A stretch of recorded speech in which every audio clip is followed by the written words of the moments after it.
My understanding of the world around me changed May 24th, 2012, when my family and I adventured throughout Europe for 18 days. I began a life-changing experience without even knowing it. I had long awaited this trip, and I always knew I would see monumental sights, but what I didn't know was the diversity of the cultures around me would inevitably grasp my attention. The different way each country entertained was their tourists were drastically different.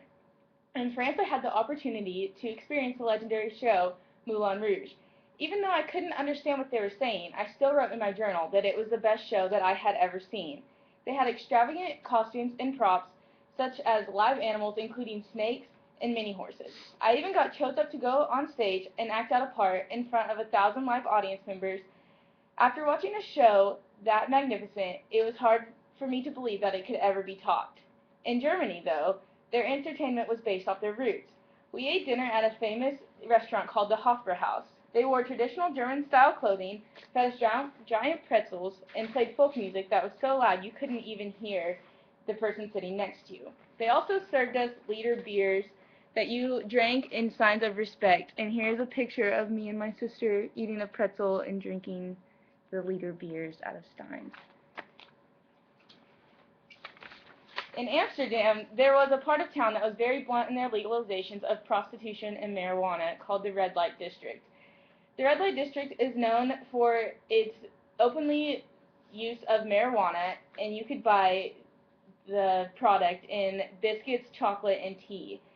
There's also a part of town where you could walk down the alleys and have your choice of a prostitute in her own little room with a bed in it.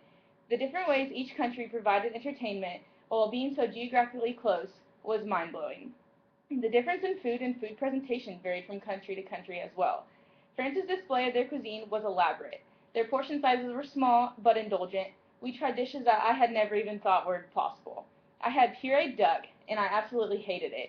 In Italy, their portion sizes were very large, and they were persistent on feeding you. Breads and pastas were their specialty. One night at dinner, they served fish, and I'm not a fan of fish, and I told them that, so they did everything in their power to make sure I was pleased with their pasta.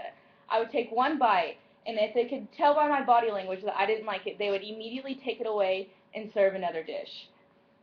In Germany, they were all about traditions, and the meals were rooted deep in heritage. We feasted on bratwurst, sausages, and on much of our time there. The interaction between sexes is something that made itself different. In America, young men normally do not approach you. If they do, it is very reserved and polite. In Italy, this is not the case. Italian men were very eager to get your attention. They were always whistling and complimenting the pretty ladies as they passed by. While in Italy at a restaurant, one of the cooks in back even gave me his number and told me to add him on Facebook. Italy's romance is about true love, and it is open and genuine. Many of the men in Italy were not used to seeing light eyes and blonde hair, so therefore the whistling was rather frequent.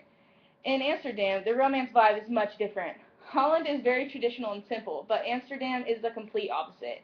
Women are seen as an object there, and it is geared towards instant pleasures, such as the legalization of prostitution, and being able to pick out a prostitute and tell her exactly what you wanted right then and there. This is also true for Amsterdam's legalization and distribution of marijuana. You must obtain a license to achieve this, though. On May 24, 2012, when my family and I ventured throughout Europe for 18 days, I anticipated this trip to be life-changing. To my surprise, it wasn't the well-known Eiffel Tower, Leaning Tower of Pisa that stuck with me, but it was the people in their habitats. It's true, little things mean the most, and I am forever changed by what I have seen.